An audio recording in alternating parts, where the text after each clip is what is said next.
wish y'all could see me right now. I'd fully take that back. I'm extremely grateful that you can't see me right now. I actually...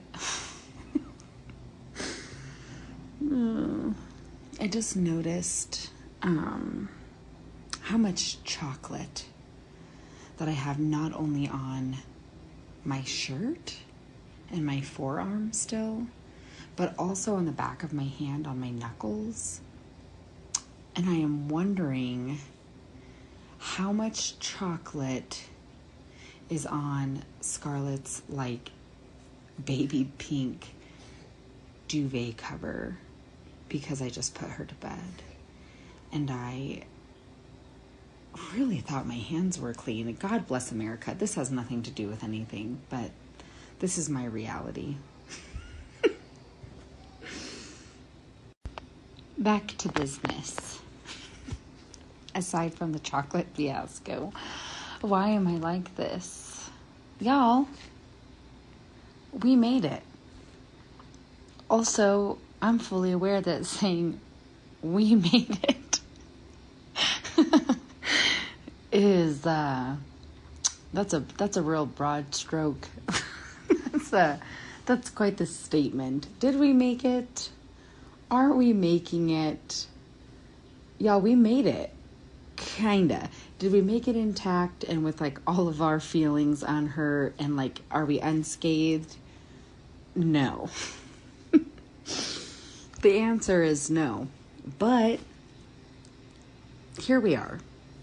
I don't know how well we're making it, but we have made it-ish this far. And like, what more could anybody want? You know what I mean? Here we are. If you're listening to this, if you're listening to it the day that it's released, we are just like days away from New Year's Eve.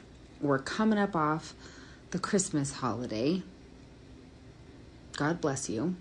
And if you have small children, y'all hang in there, because we only got one more week until they go back to school. Oh, man. You know what's funny and not funny? Is that I was thinking about how I did this for a living, right? I mean, like I was a stay-at-home parent at one point in my life, and that feels so outside of me, and like rightfully so. You know what I'm saying? Like my life as like a single parent doesn't resemble that at all. The fact that I, work also, hello, the fact that I own my own business, the fact that I record this podcast, all these other things, right? That part feels so outside of me. And it was such a big thing that I grieved and I mourned, and I was so saddened by, right? To like not be able to give that to my children and blah, blah, blah. And we're actually we're going to do a whole ass circle. We're going to circle back to this. But my point is just fucking A. Fucking A for all the parents. But for those of you that stay home, I don't remember how to do it. Like today was one of the like top to bottom days. I had both kids. Scarlett's 5, Maddox is 18 months. My kids get up at between 5:30 and 6 a.m. every day. And like we did all of the things, right? Also, aside, COVID aside, we're not doing a whole bunch of shit indoors anyways. They're like snotty and gross and blah. And so we're not hanging out or going places. And so here we were, just the three of us. And I am tired. My hair is tired. I am so tired. So anywho, are we making it? We're making it. We're doing it. We're going to get right on into this. And then, like I said, we're going to kind of circle back. But anywho, Brian writes... Hi, Eva. I really want to attempt live lobsters for my wife on New Year's Eve. Any pointers or recommendations on cooking them? And can you suggest what else to serve? Thanks. Brian. First of all, the answer is no. Just no.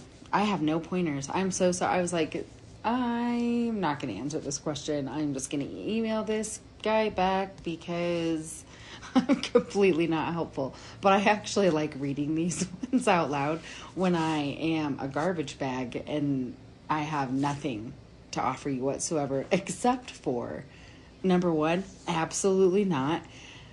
I can't do it, y'all. I cannot put a live lobster. I certainly cannot fucking stab a live lobster in its brain. So it's a no. It's a no from me. I can't, you guys. I'm gonna go get a lobster tail. That's my recommendation. Better yet, go get crab legs. Just go get crab legs. I mean, unless your wife has like dug her heels in the ground and is like, lobsters are bust, or like, I want lobster or you don't love me, or if she's like bent or like really sprung on the idea of lobster at home, get crab. That's my recommendation.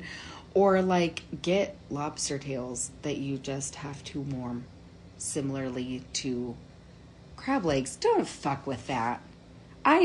For real, I don't see the purpose. I like lobster, but if I'm being honest with you, I like crab better.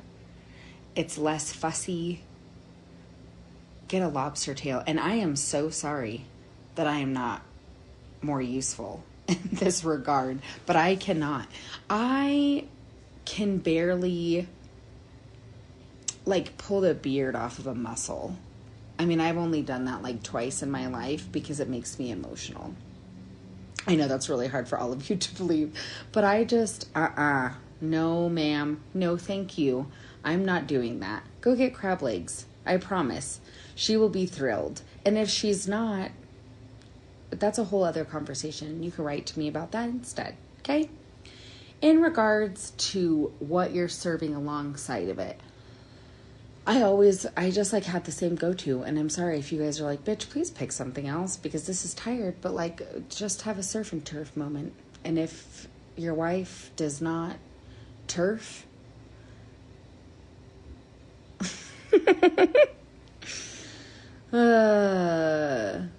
man, I never get tired of myself. That's a lie.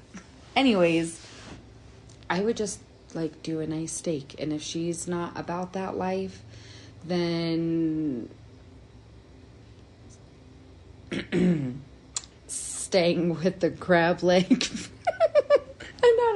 I'm not offering you anything that you asked for, Brian. I'm really sorry. Do a crab boil. This has nothing to do with lobster. Forgive me. Keep listening to this podcast. Please give me another chance. Write me a different email. For real, do a crab boil. That's actually very fun. I've done one with my partner before, and it really is. It's a good time. You could do a crab boil. You could do something with like surf and turf.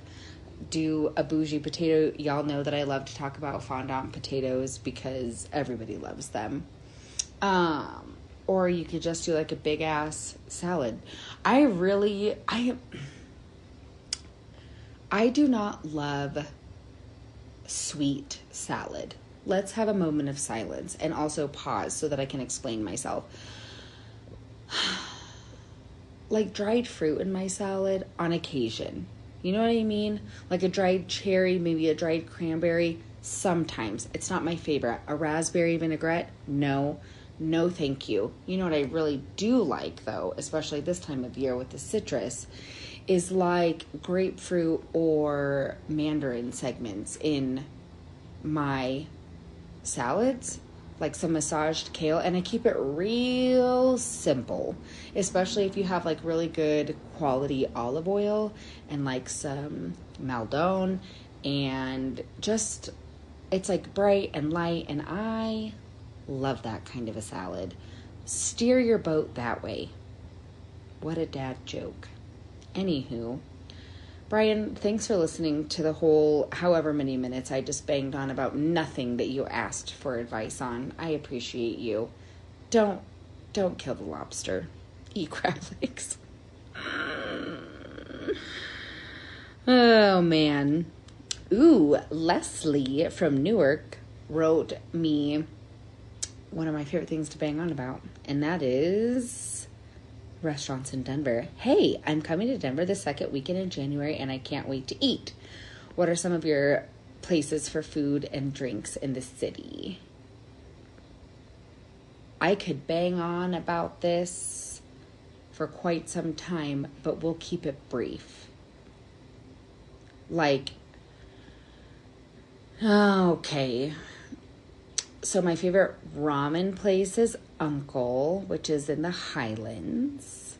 Their sister restaurant, Hop Alley, which is in Rhino, is Chinese food, and that is incredible. My favorite place for pizza, like wood fire, is Cart Driver, and they have 2 locations. One is in the Highlands and one is in Rhino. If you guys hear me talking about like pizza and oysters, that's because I live really close to the one in the Highlands and we frequent that one often. My favorite pho place is, I don't care what kind of slack y'all want to give me for this or how hard I'm going to get dragged for this, because you just have to trust me on it. But you have to trust me and you have to get the spicy broth. I am not endorsing the regular broth. You have to get the spicy broth or it's not my pho. It's the pho place in South Glen Mall. I know. I said what I said. I understand that that's not the city, and I also understand if you're like, I'm not going to Denver to eat fucking pho. But if you find yourself in the suburbs, maybe you want to get some pho and go see a movie, you just have to trust me and just go there. Fine. Back to places in the city. Here's the other thing. As I get old and grouchy, I have like my favorite spots. Okay?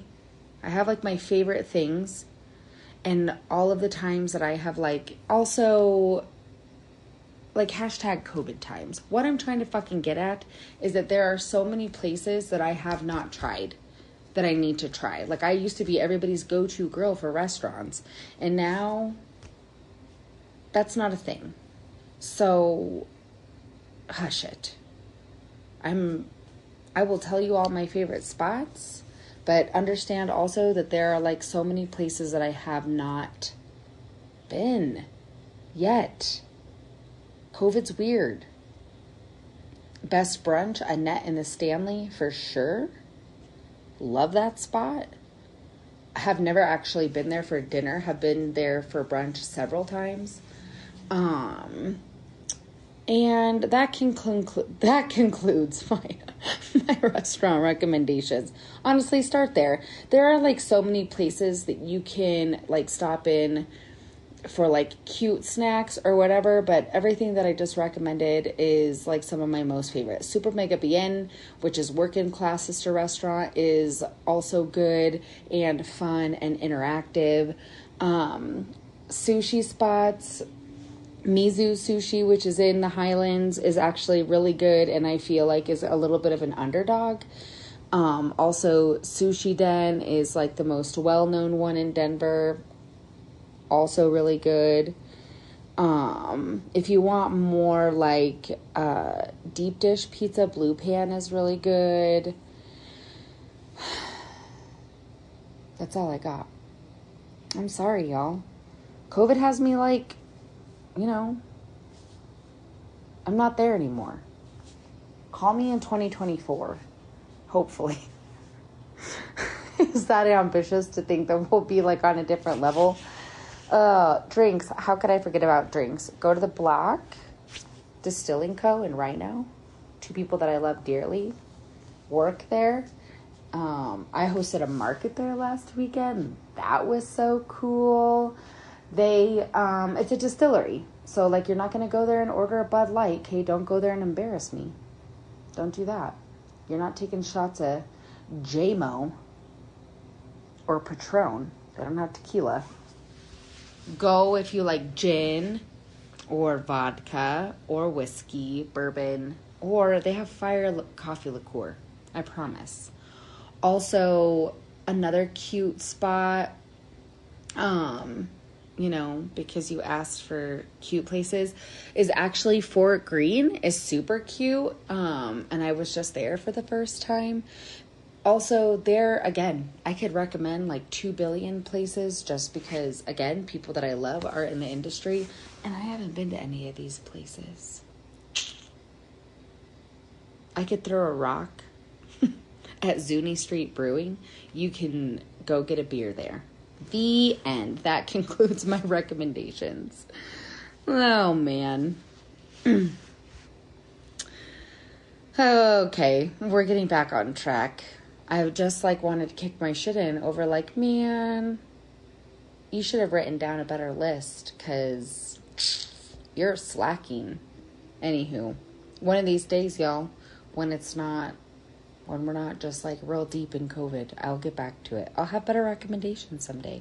Ask me again in 2024. Okay, Emma in Philly says, "Hi Eva, I know that you are anti-diet and it's one of the things I admire most about you. Since I know I can turn to you for non-weight related ideas, I'm wondering if you have any New Year's resolutions you would be willing to share. Thanks." I love this question. Also, if you're anti-diet, what the fuck is that? Anti-diet just means that for me and mine, I am not about intentional weight loss for me or mine. That's not something that I focus on. That's not something that I tell people to do.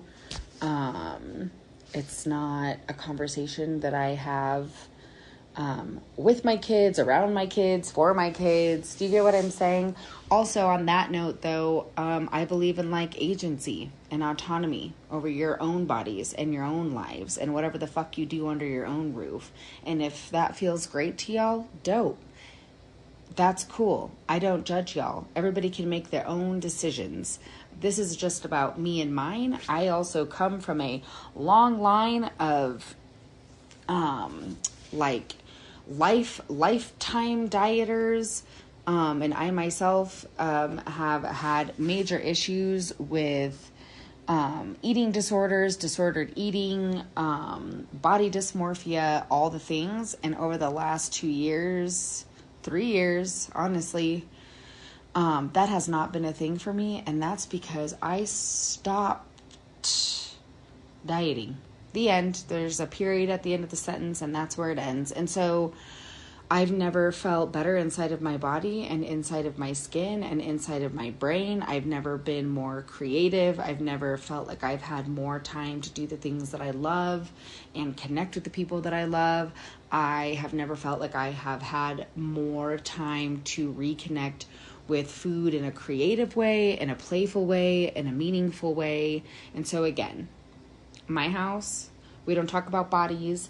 Fat is not a 4-letter word. Fat is just a descriptor.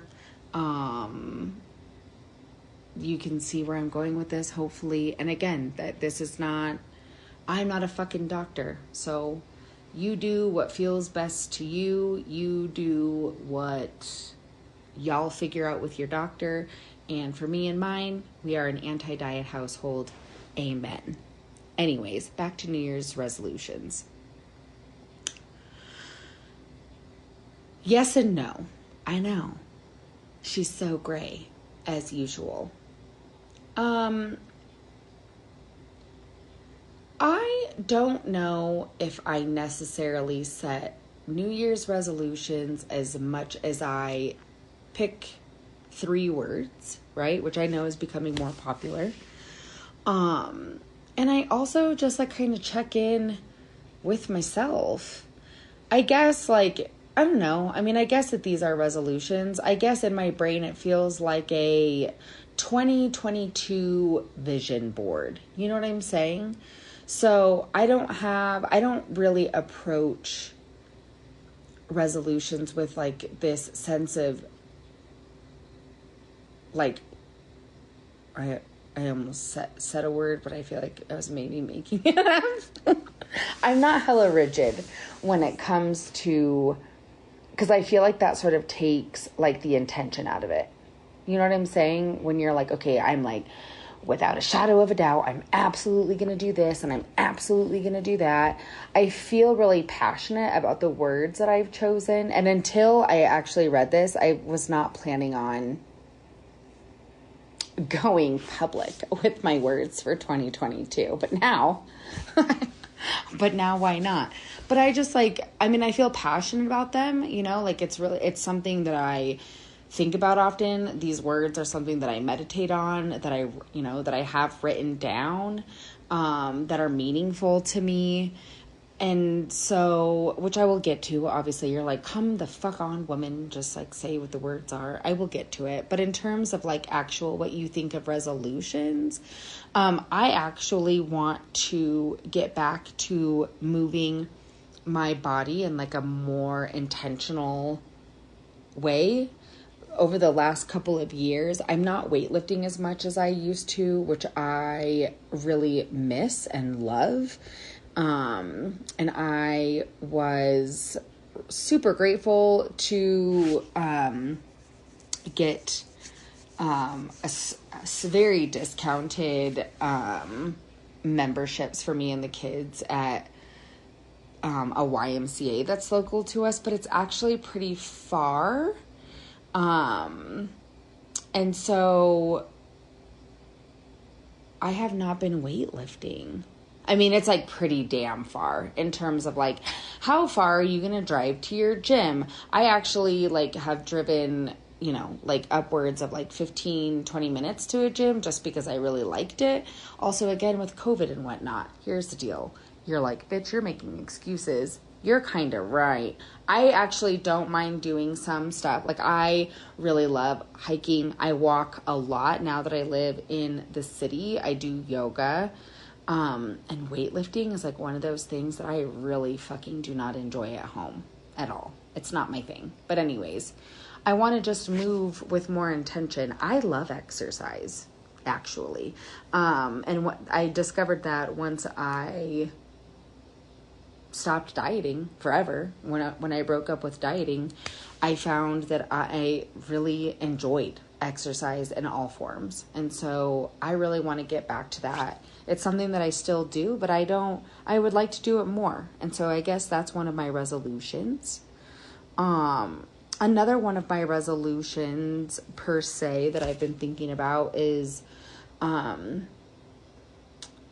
exploring my state more. Kind of within caution and reason. There are so many parts of Colorado that I actually haven't been to, which I find really weird. And so I would really like to do some kind of in-house discovery.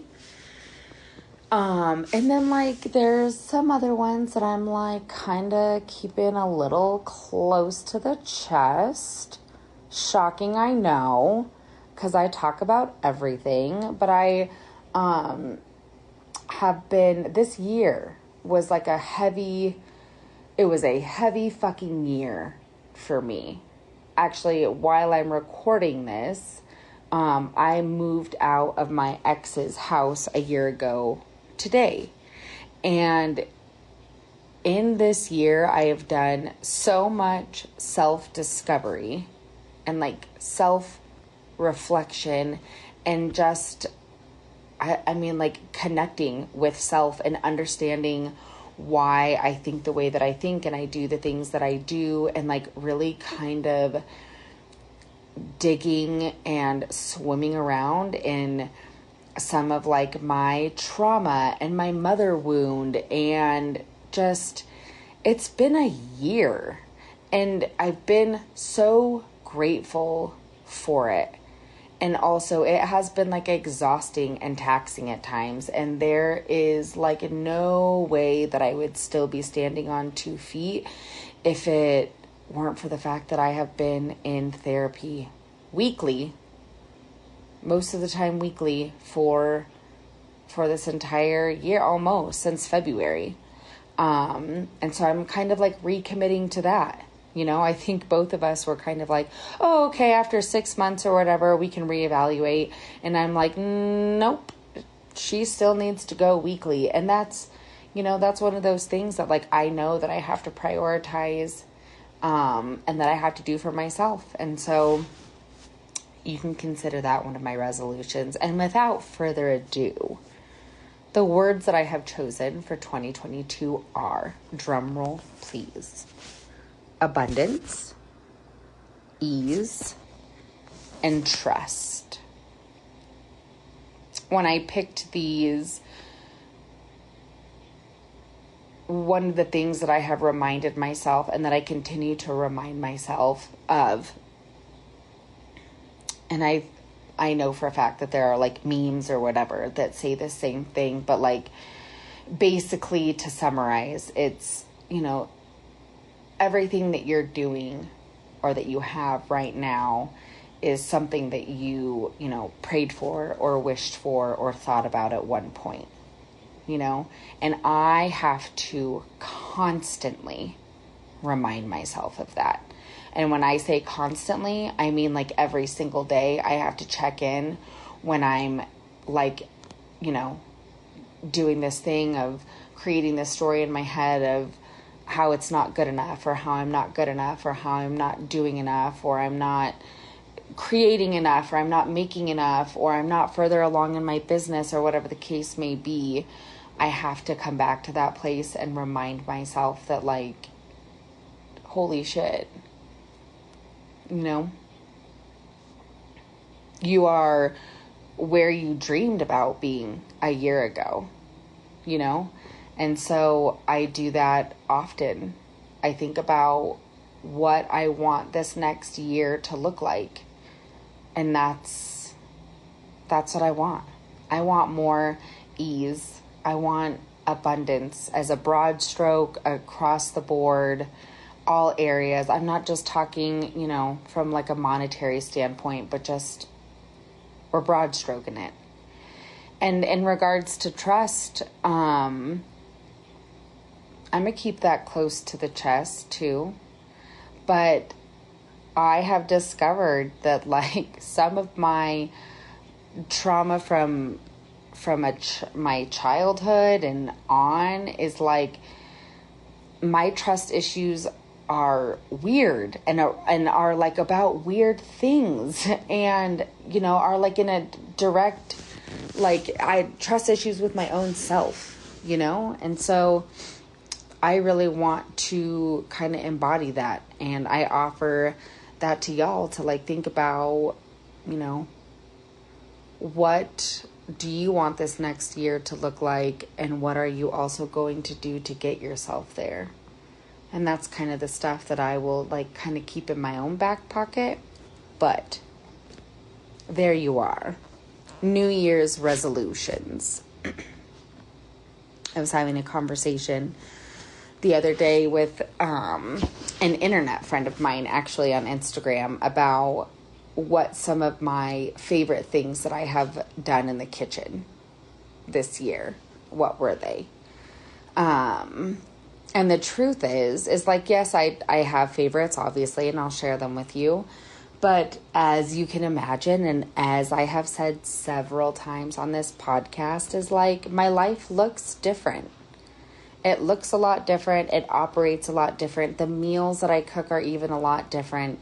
Even today, like when I was assembling dinner and even making breakfast, I was like, what the fuck? Never in a million years. Never.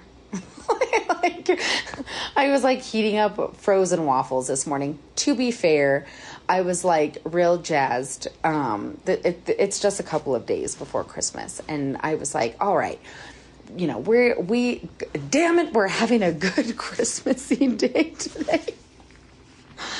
Oh, man. You know what I'm talking about? You parents, you know what I'm talking about, where you're like, damn it, we're gonna do the Christmas crafts. And I am so grateful. I remember my mom, or like even like some of my aunts doing like, we're gonna do these and you're gonna like it.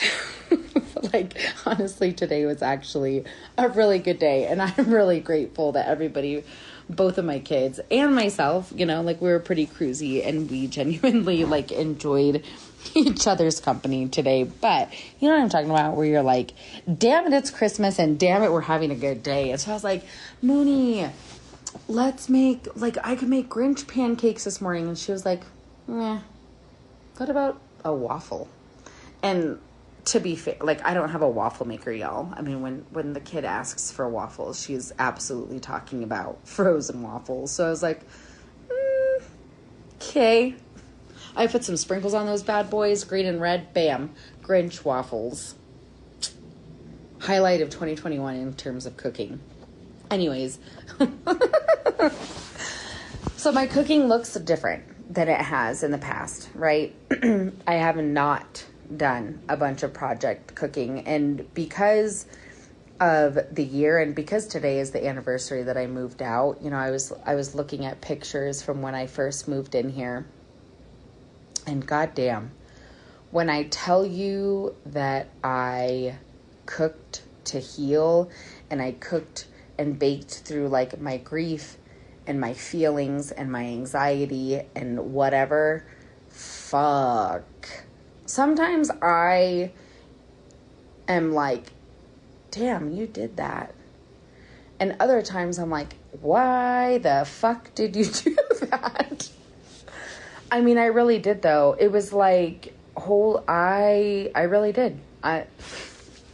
I don't feel like I knew what I was doing in the moment, right? Like, that's been a way for me to kind of like ground down inside of myself and do something with my hands, do something creatively that is healing to me, that is like soothing, right? Like, that's kind of how I self-soothe, is I cook or I bake or, and I look back, I was looking at pictures and I'm just like, holy shit. I mean, I really would. I would put Maddox in the carrier. I mean, he took all of his naps on me, until about 6 months old. So that was like 8 hours a day that he was on my body. And I just have like countless photos of him on my chest and me in the, I mean, that's what we did. Like, I put him in the carrier and we went for 2 million walks and discovered our, you know, like our neighborhood and where we live now. And when we weren't doing that, I was cooking with him in the carrier or baking. And I made,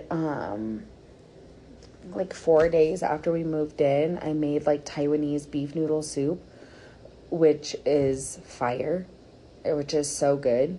And actually Mooney loved it so much, but it was so spicy, and she still was like, no, like she was soldiering through it, even though it was as spicy as it was.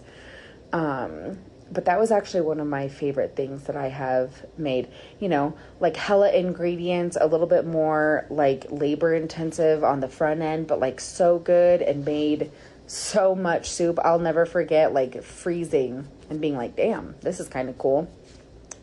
You know, like Scarlett was 4, Maddox was 6 months, and so it's not like he was housing soup. And so I was like, this is legit. Look at all these leftovers.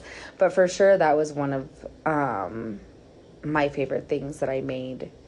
And when it should be known that when we were having this conversation, it was also kind of like, what, you know, not just what did you make, but what were some of your favorite meals? So I'll share some of those as well. But I made potica.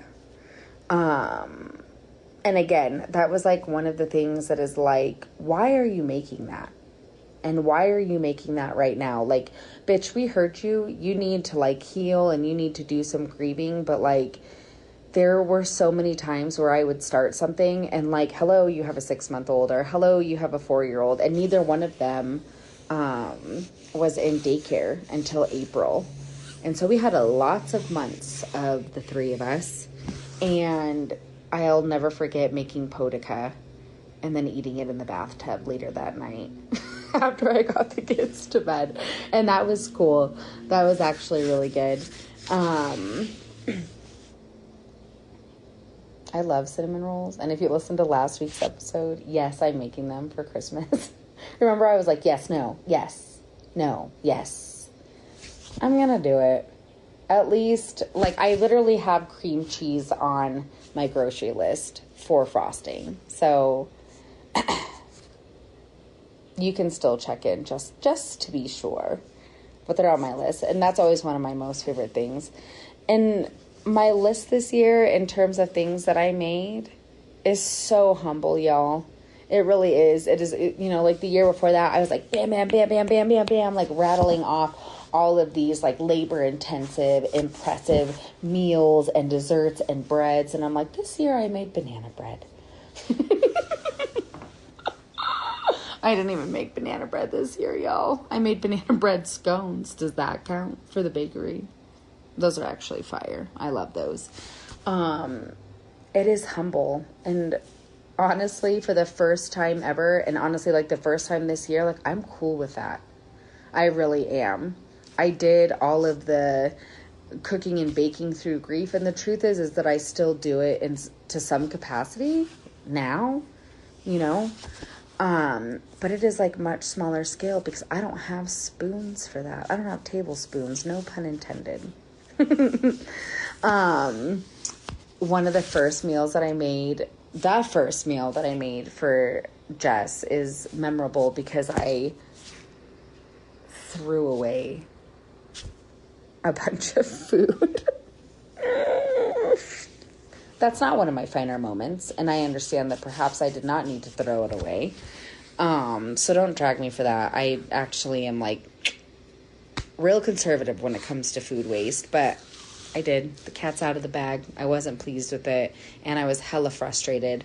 So I ended up pitching like a bunch of short rib. I know. Please don't burn my house down. So that's so memorable. And also just like feeding somebody in the industry. Those first few meals, I was like, fuck. I was like horrified to do it. Luckily, I don't feel... That's a lie. I still sometimes feel like that. But honestly, anytime that I cook for her, she basically acts like it's the best thing that she's ever eaten. She's like Scarlett in that way. And I'm like, are you being for real? Or are you trying to make me feel better? And is it like one of those things where you're like, this is somebody that I love, and so it's like so good, or is it actually good? And I've straight up asked her that, and she's like, I don't know. It's like a combination of both. And I'm like, I don't know if I should be flattered or if my feelings should be hurt.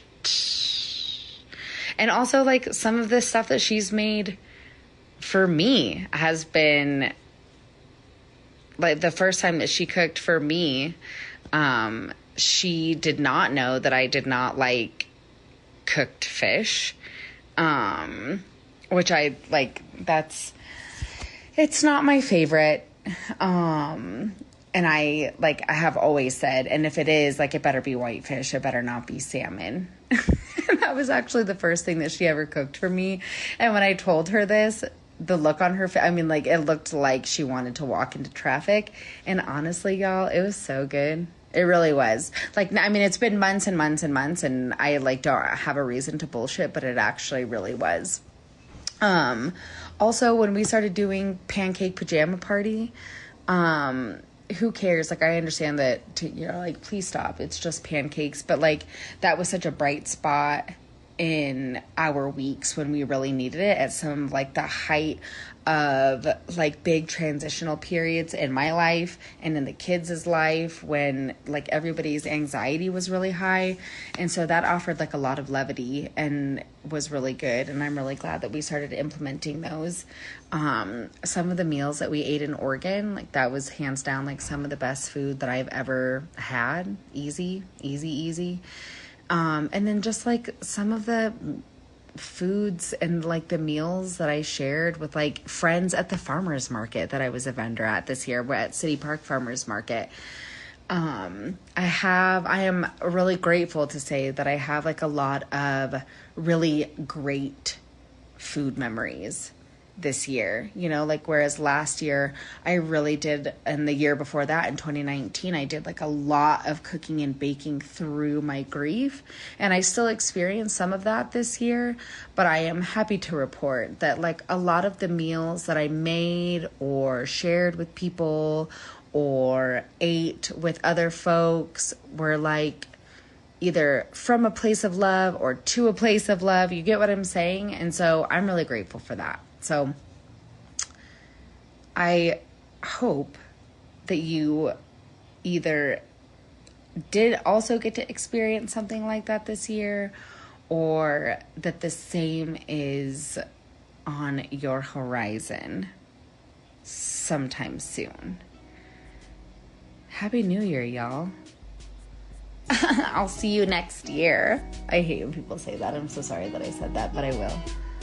I'll catch up with y'all next year.